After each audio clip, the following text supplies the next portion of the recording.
नमस्कार दोस्तों, कैसे हैं आप सब। उम्मीद है काफ़ी अच्छे होंगे। फॉर्मूला वाले सीरीज़ में नेक्स्ट वीडियो जो सीरीज़ 2 है, इससे पहले सीरीज 1 जो लोग नहीं देखे हैं देख लेंगे, है ना। आज का वीडियो जो ट्रायंगल के बाद का जो हेडिंग है, जैसे स्क्वायर है, रेक्टेंगल है, उसके बारे में सीखने वाले हैं और पूरा फॉर्मूला देखेंगे, ठीक है ना। जो भी टीचर का एग्ज़ाम दे रहे हैं, टीचर जो पास में एग्ज़ाम होना है, उन सबके लिए काफ़ी महत्वपूर्ण रहेगा, क्योंकि कम समय में आप यहाँ रिवाइज कर पाएंगे। तो देखते हैं अगला जो हेडिंग ले लिए हैं। चतुर्भुज में देखिए बहुत सारा हेडिंग होता है, लेकिन पहला हेडिंग आप वर्ग ले लीजिए, नहीं स्क्वायर बोलते हैं। और पहचानेंगे कैसे, और चारों भुजा सेम हो जाए ना, चारों सेम हो जाए, मान लीजिए ए बी, बी सी और सी डी चारों सेम हो जाए तो इसे स्क्वायर बोलेंगे। और चारों कोना 90 डिग्री का होता है, ठीक है। पहला काम बेसिक, पहले देखिए फार्मूला याद करना काफ़ी नहीं है, यही पता होना चाहिए कि फार्मूला किसका है वो, है ना। तो वर्ग पहचानते के पहले कैसे हैं, चारों भुजा सेम होगा और चारों कोना जो होता है, हम यहाँ पर चारों जो एंगल है वो 90 का होता है ना, ऐसा होता है। ये हुआ, फिगर पहचान लिए हैं। इसको हम लोग विकर्ण बोलते हैं, जो क्रॉस मिलाएगा उसको हम लोग विकर्ण बोलते हैं। विकर्ण वर्ग का बराबर होता है।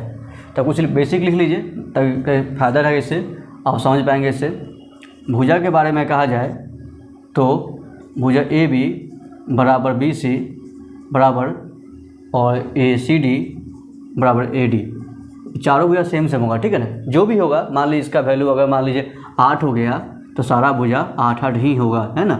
ये कभी कन्फ्यूज नहीं होना है। वर्ग में क्या होता है, सारा भुजा सेम होता है, तो सब कुछ यानी सारा भुजा 8 हो जाएगा, ठीक है ना।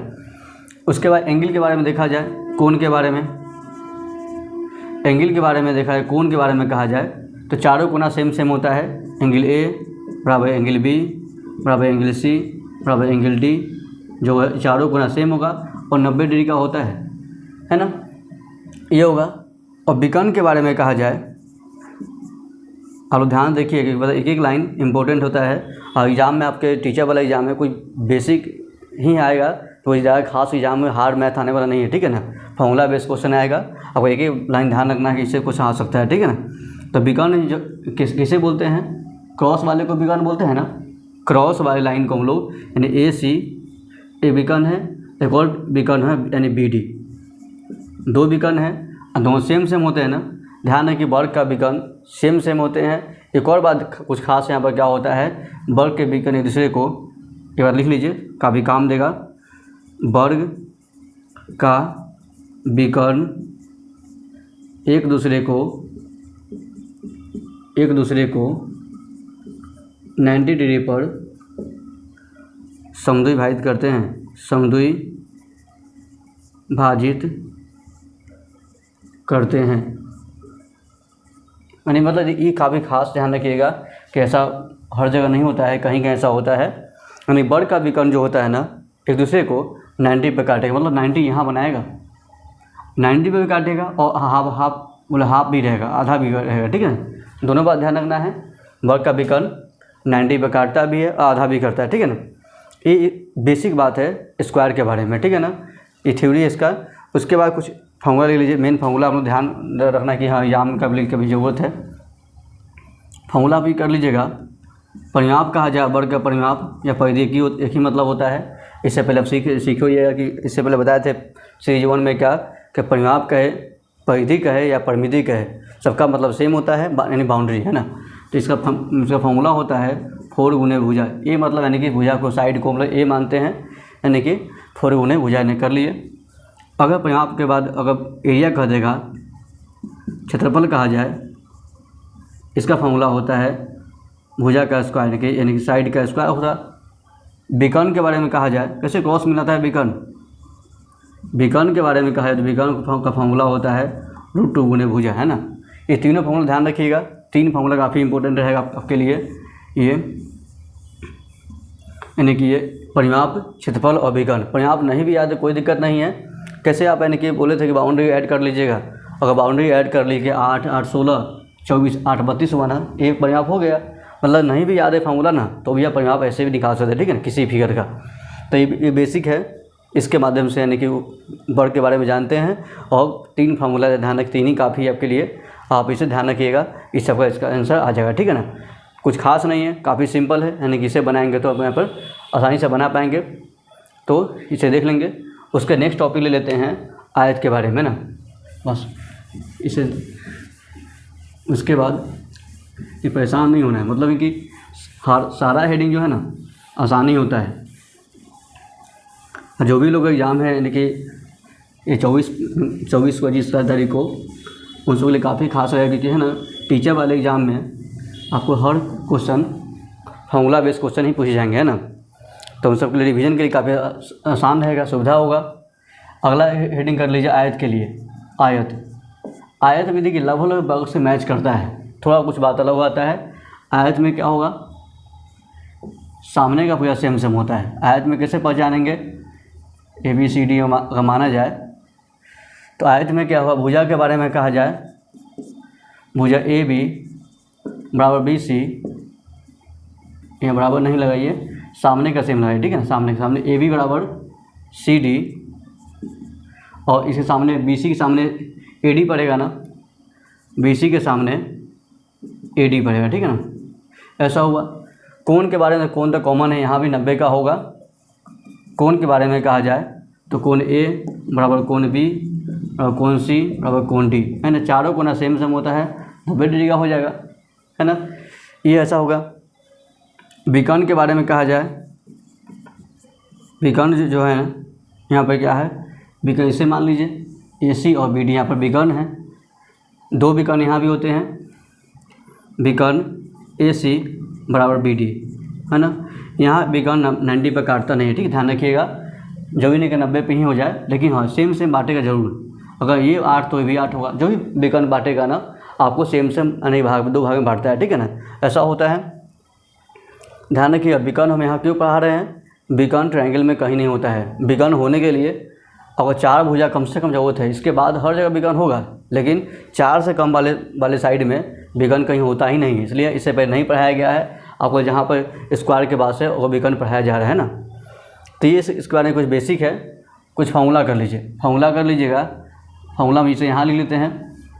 परिमाप कहा जाए, आयत का परिमाप, हेडिंग आयत यहाँ पर पता है आप लोगों को।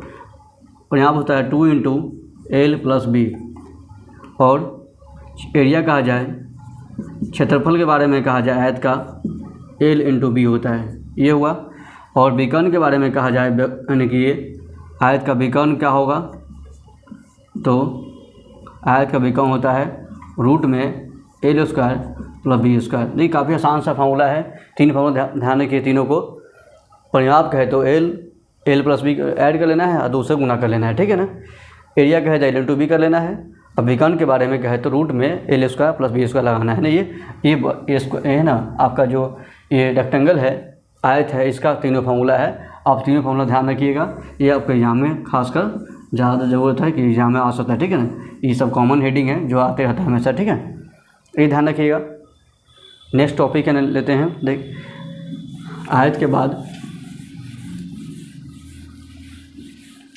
ये अभी हम ज़्यादा डिटेल से नहीं पढ़ेंगे, बस हर हेडिंग का फार्मूला को सीखना है। और बेसिक जो बता रहे हैं ना वो ध्यान रखिए कि पता है फार्मूला तभी आपको याद रहेगा जब उसके बारे में बेसिक पता रहेगा। तो दिमाग चलाएगा कैसा, क्या फार्मूला याद हो गया है, अब किसका फार्मूला वही हेडिंग गायब हो जाएगा फिर, है ना। तो ध्यान रखिए हमेशा। क्या अगला हेडिंग है आयत के बाद समांतर चतुर्भुज, है ना।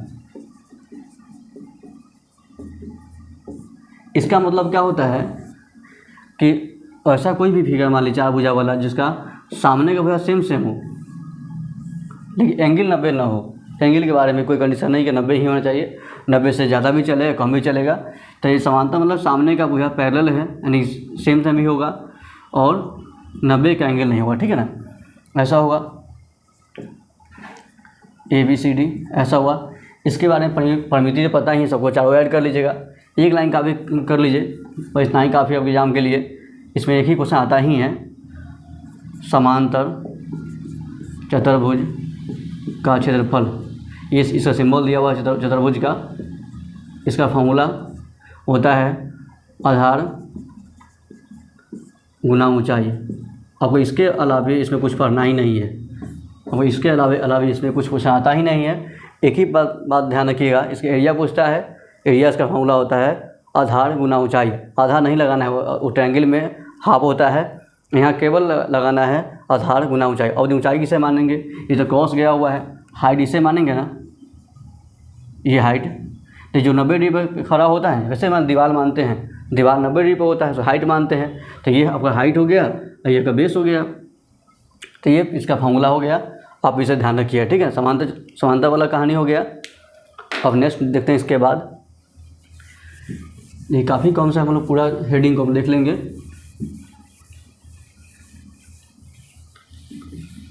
उसके बाद अगला है जो टॉपिक है समांतर के बाद है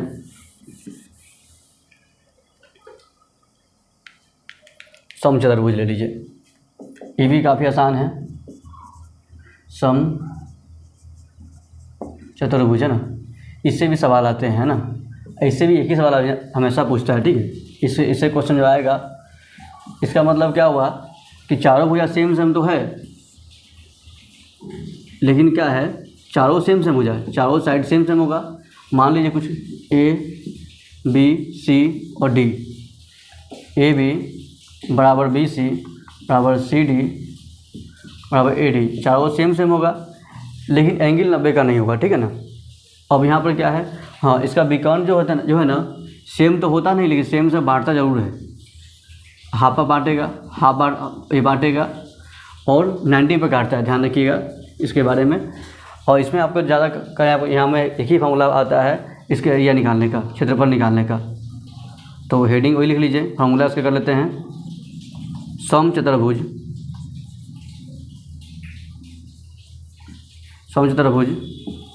का क्षेत्रफल। क्या फॉर्मूला होगा, 1/2 इंटू विकर्णों का गुणनफल, है ना। ये फॉर्मूला होता है। एक फॉर्मूला ध्यान रखिएगा, बाकी बात से आप उस पर परेशान नहीं होना है, ना कन्फ्यूजन हो दिमाग में लेकर आना है। कुछ इसका अलावा कुछ और जहाँ आता ही नहीं है, ठीक है ना। जितना जो मेन फार्मूला है आप इसे एक बार देख लेंगे, आपको काफ़ी फ़ायदा होगा, ठीक है। ये बात कन्फर्म है कि आपका कुछ मार्क्स आप यहाँ पर इसे देखने से बढ़ जाएंगे, ठीक है ना। तो इस सेटिंग में के लिए यही कर लीजिएगा, आपके लिए यही महत्वपूर्ण है, ठीक है ना। उसके बाद देख लीजिए अगला हेडिंग है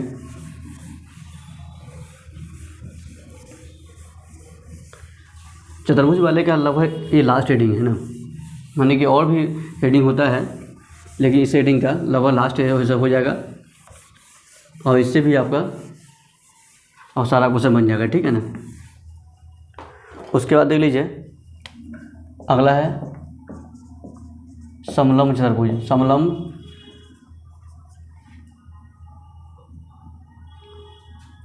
चतुर्भुज ना, ये हुआ। इसका मतलब क्या हुआ कि कोई दो लाइन पैरेलल हो जाए। मान लीजिए इसके पैरेलल समांतर में ये है, ये भी चलेगा, परंतु ऐसा फिगर बना लीजिए,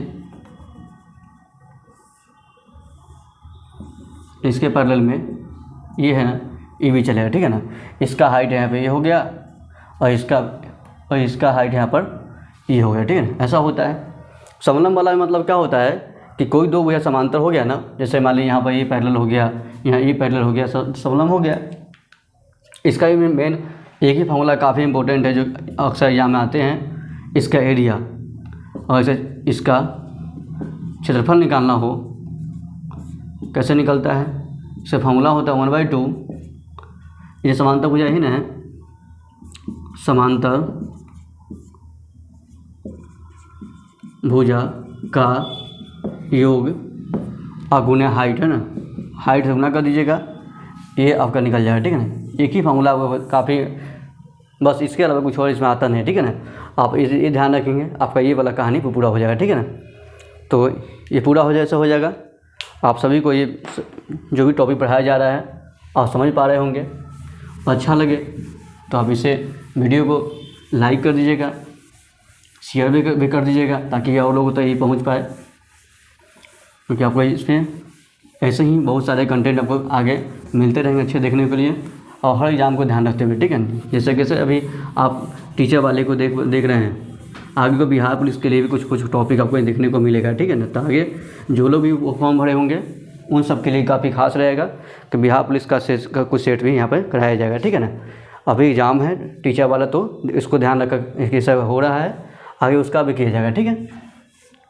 नेक्स्ट टॉपिक कुछ देखते हैं जो काफ़ी अगला जो 2D फिगर का लास्ट रहेगा ये, और पहले बीत वाला, इससे भी क्वेश्चन अधिकतर आते हैं। बीत वाला में ध्यान रखिएगा, बीत में क्या होता है, बेसिक बात ध्यान रखिए, इससे सेंटर होता है, इसे कहीं भी बाउंड्री को हम परिधि बोलते हैं, ये बाउंड्री को हम लोग परिधि बोलते हैं, ठीक है ना। परिधि परिमिति सब एक ही होता है, ठीक है ना। जो बाउंड्री है ना, जो राउंड फिगर है उसको हम लोग परिधि बोलते हैं, और ये इसको हम लोग आर बोलते हैं, रेडियस है। आप पूरा मिला देंगे ना, यहाँ से यहाँ तक मिला दिए आपको व्यास है, इसी को हम लोग व्यास बोलते हैं।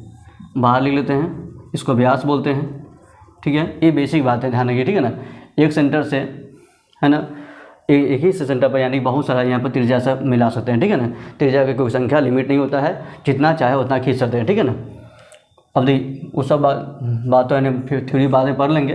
अभी आज जो खास कर ये ध्यान रखना है कि मेन फोकस लिया गया है इसके यानी कि फार्मूला पे, तो फार्मूला देख लेते हैं। अगर मान लीजिए कि हमको ऐसा करना हो, व्यास निकालना हो, सिंपल फार्मूला, व्यास निकालना हो, ये आर का दोगुना होता है। देखिए एक आर यहाँ, एक आर यहाँ, डबल आर हो रहा है ना, व्यास मतलब 2r है ना, दोगुना कर लीजिए, आर का दोगुना व्यास होगा। और इसी का उल्टा अगर मान लीजिए आ जाए, आर निकालना हो तो इसी व्यास यानी कि डी, व्यास यानी कि व्यास को 2 वाला गुना में है, भाग में आएगा ना, ये कर लीजिएगा, आपको ऐसे आर निकल जाएगा, ठीक है ना। मतलब क्या है, व्यास निकालना हो तो आर का दोगुना कर लेंगे, अगर व्यास दिया है आर निकालना तो उसी व्यास का आधा कर लेंगे, ठीक है ना। ये 2 फार्मूला ध्यान रखिएगा।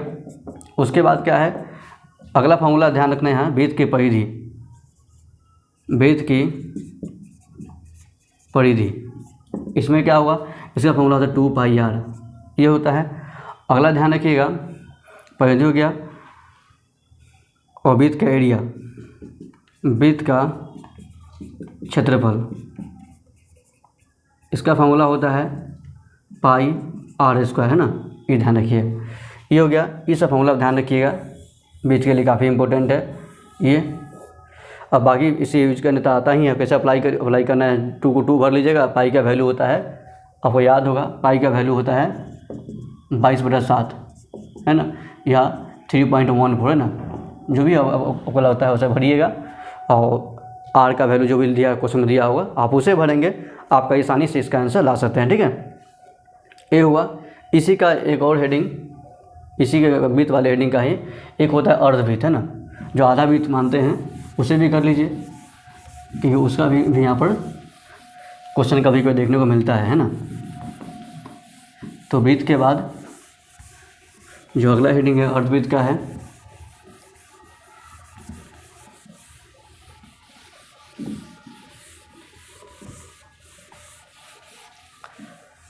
अगला हेडिंग लिखते हैं अर्धवृत्त को।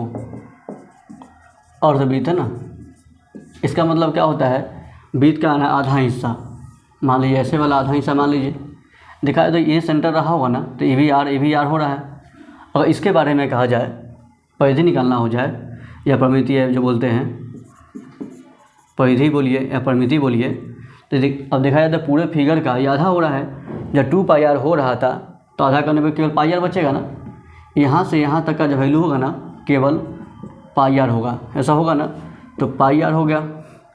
अब ध्यान देखिए, ये डबल आर यहाँ भी तो ऐड हो रहा है ना बाउंड्री में ना, 2r और ऐड हो रहा है, तो r कॉमन ले लीजिए, तो π+2 इसका फॉर्मूला हो गया।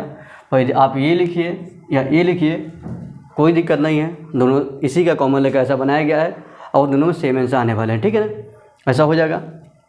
उसके बाद देखिए ना, इसका अगला हेडिंग है एरिया निकालने का। अर्धवृत्त का क्षेत्रफल काफ़ी आसान है, और पहला वाला याद है, कोई भी याद रहेगा, जो याद किए हुए हैं ना, और उसमें आधा कर दीजिए, 1/2 लगा दीजिए, πr²। कुछ नहीं करना है, एरिया निकालना हो, पहले वाला याद है ना, उसका आधा कर दीजिए, ये हो गया।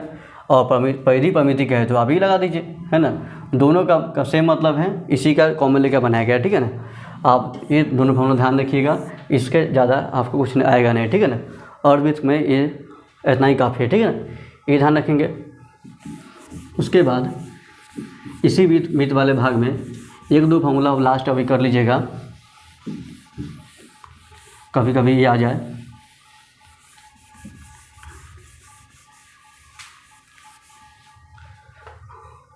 मान लीजिए कैसे हम बोलते हैं कि ये वृत्त है, इसे यहाँ से हम काट दिए, काटने पे ये ऐसा फिगर बन गया ना। तो कटा हुआ जो ये भाग है ना, इसको हम लोग चाप बोलते हैं, चाप। अब देखा जाए तो कहीं कटा हुआ सेंटर तो यहाँ रहा होगा, ये वाला सेंटर रहा होगा, मान लीजिए उसमें ऐसे एंगल बना होगा। तो ये कभी चाप की लंबाई पूछेगा ना, चाप की लंबाई को क्या कहा जाए, है ना। इसका फॉर्मूला इतना ही लिखिएगा, θ/360 2πr, है ना। तो किताब में क्या लिखा हुआ है उस पर ध्यान नहीं देना है आपको, हम जो बता रहे हैं ना ऐसे ध्यान रखिए, सबको कभी आसान पड़ेगा। मतलब पूरे परिधि का कुछ ही भागना है, इसलिए कुछ थीटा का कुछ एंगल लिखा हुआ है, ये ध्यान रखेंगे। चाप की लंबाई निकालने का फार्मूला होता है, ठीक है, ये ध्यान रखेंगे। उसके बाद मान लीजिए अगर आपसे कहा जाए कि इसके इस वाले फिगर का क्षेत्र का मैं तेजखंड मान लीजिए, लास्ट फार्मूला लिख लीजिए, त्रिज्यखंड का क्षेत्रफल। इसका फार्मूला होता है जो साथ लिखा दिया ताकि कन्फ्यूजन ना हो जाए, θ/360 πr², ठीक है ना, πr²। ये आप ध्यान रखें, 2 फार्मूला काफ़ी इंपॉर्टेंट है। यानी चाप की लंबाई कहे तो 2πr लगा लेना है, और एरिया कहे तो πr² लगाना है, ठीक है ना। इससे आपका तेजखंड वाला कहानी भी इससे पूरा। तेजखंड कैसे पहचानेंगे, मान लिया ऐसा फिगर तेजखंड होगा, जो कि ऐसा यानी कि उसको कुछ एंगल बनाएगा, तो इसे हम लोग ऐसा बोलते हैं, ठीक है ना। इस तरीके से हम लोग यानी कि वृत्त वाला हेडिंग और लगभग यानी कि 2D का लगभग सारा हेडिंग हम लोग देख पाए हैं, जो काफ़ी आप सभी को यानी कि देख लीजिएगा। सारा हेडिंग को देख लेंगे। जो लोग नहीं देखे हैं पार्ट 1 को, सीरीज 1 जो पहले शेयर कर दिया गया आपके ग्रुप, आपके चैनल पे, और उसे देख लेंगे। और साथ में ये भी देख लीजिएगा कि इससे आपको क्वेश्चन आना ही है, कन्फर्म इससे क्वेश्चन आएगा। आप इसे समझ पा रहे हैं, आपका कुछ मार्क्स आपका एकदम कन्फर्म आएगा, आपका मेरिट में जॉब होने में काफ़ी सहायता करेगा। आप देखिएगा, अच्छा लगे लाइक करें, शेयर करें, और चैनल को सब्सक्राइब कर दे जो लोग नहीं किए हुए हैं, और ज़्यादा से ज़्यादा लोग होते हैं शेयर करें ताकि आप सब ये पहुंच सके। कहीं किसी को कुछ डाउट हो पूछना है तो आप कमेंट कर सकते हैं, पूछिए। आपका यानी कि प्रयास रहेगा सबसे पहले यानी कि कम से कम समय आपको यानी कि उसे रिप्लाई करने का और आपके समस्या का समाधान करने का, ठीक है ना। तो मिलते हैं नए वीडियो में कुछ नए लेकर नए टॉपिक के साथ। धन्यवाद।